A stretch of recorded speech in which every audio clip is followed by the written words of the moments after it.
This is an AU Fairmont Ghia.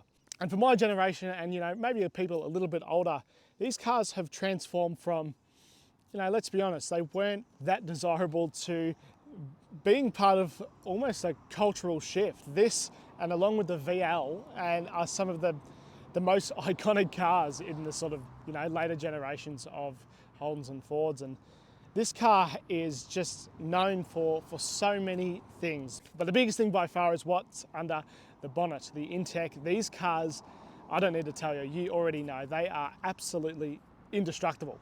And because they're so indestructible and these cars have been worth nothing for a long time, there's not that many good ones left. Not ones like this. And this one, being a Fairmont Ghia, is absolutely top of the line. So for one to have survived in this condition, it has had to survive 15 years basically of being worth very little. Very similar to some of the Commodores that I personally own.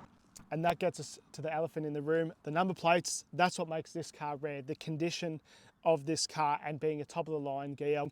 The factory wheels, the standard height, factory exhaust.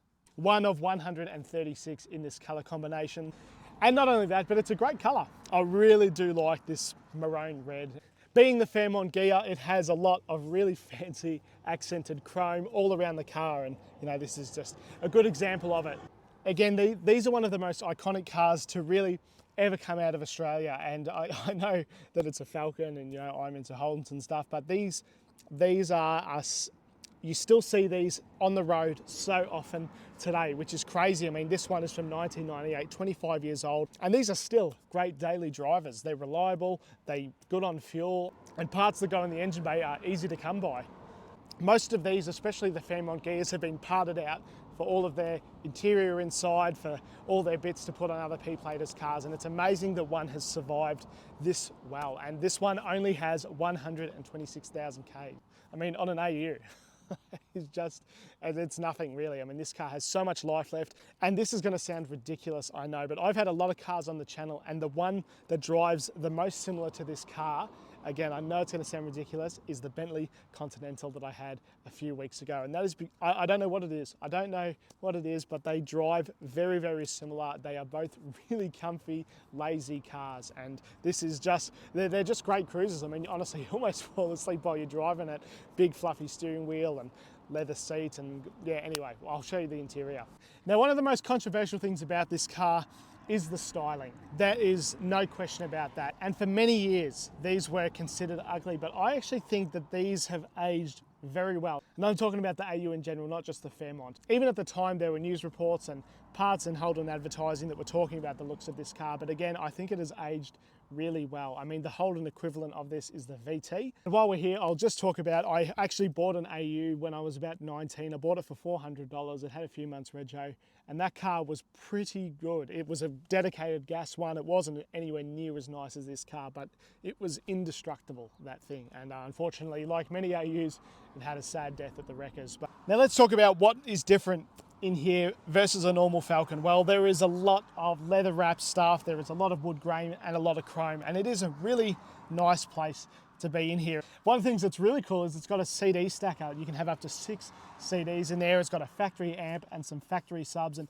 I can't really show you on camera, but it sounds great. It honestly really does sound good for the late 90s, and it's pretty much the best Ford had to offer. And again, this being top of the line, everything is nice and clean, and yeah, it's really, really cool. And that's what makes it even rarer that this is even still around, because a lot of these were bought for nothing and parted out. All of this interior was stripped and they went into, base model Falcons that people were doing up. So it's quite rare to have one still looking like this. And because they're so nice, and this car has absolutely everything that you would need from a daily driver: cruise control, aircon, good sound system. And that is why there aren't many of them left. Again, because they have been used as daily drivers and they're so reliable.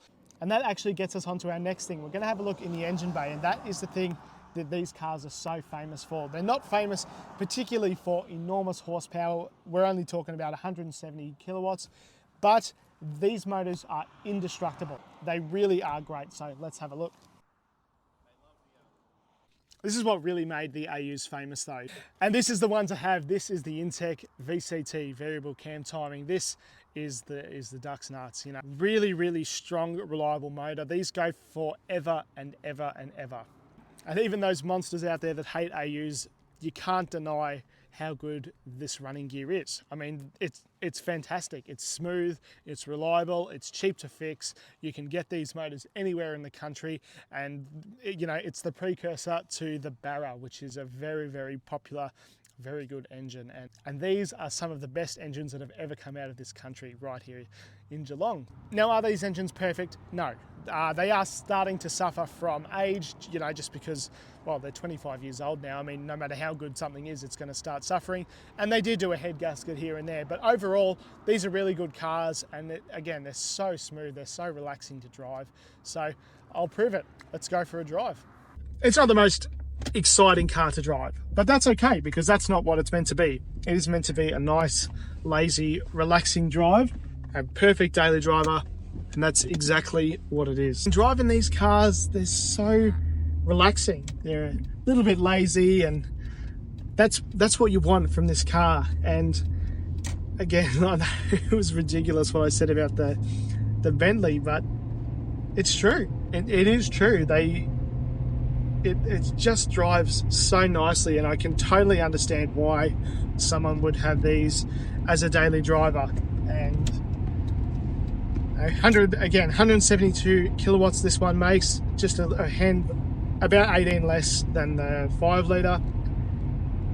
But you wouldn't know, honestly. You really wouldn't know. And if I was to own one, the Fairmont Girl, I mean, this is the one to have. It's a great colour, it's a great interior, you know, very sort of grandpa spec. I would probably, and this is, you know, old Deacon coming out, I probably would even keep it standard height. I mean, can't believe that I even said that, because I used to lower all of my cars, but this one just drives so nicely, and it's really relaxing, and I totally get it. I totally get why people like these cars. And yeah, it's just not only that, but they're easy to fix, they're cheap to maintain, and really nothing goes wrong with them. And when it does, it costs nothing to fix. So yeah, really like these cars. And another thing I don't understand is the whole Holden versus Ford thing from this era. They both have imperfections, and honestly, they're both good cars. The AU is a great car, and the VT is a great car. There are still so many of these on the road. And yeah, I love them equally. I really do, and I definitely would own an AU. Hope you guys enjoyed the AU. I know this is, you know, not a normal Commodore that I've had, but I really like these cars, and I think that no matter where you are on the socio-economic ladder as an Aussie, you've probably experienced some time in these. I mean, these were either government fleet cars, or they were your mum's car, or your parents' car, or maybe your first car or something like that. These are sort of becoming a little bit collectible now, especially ones like this, top of the line. And yeah, I think they're really cool, and they drive great, and I think the styling is fantastic. I really appreciate you guys for watching, and you know, thank you to Jake for lending me the car and sharing it with all you guys. If you'd like your car on the channel, please get in touch. Again, it doesn't have to be a top of the line anything, or I'm not really fussy about that. The value doesn't matter, because these cars are part of the Australian motoring story, and it is just really exciting to share that with you guys. So thank you for watching, and follow along, subscribe, and I really appreciate it.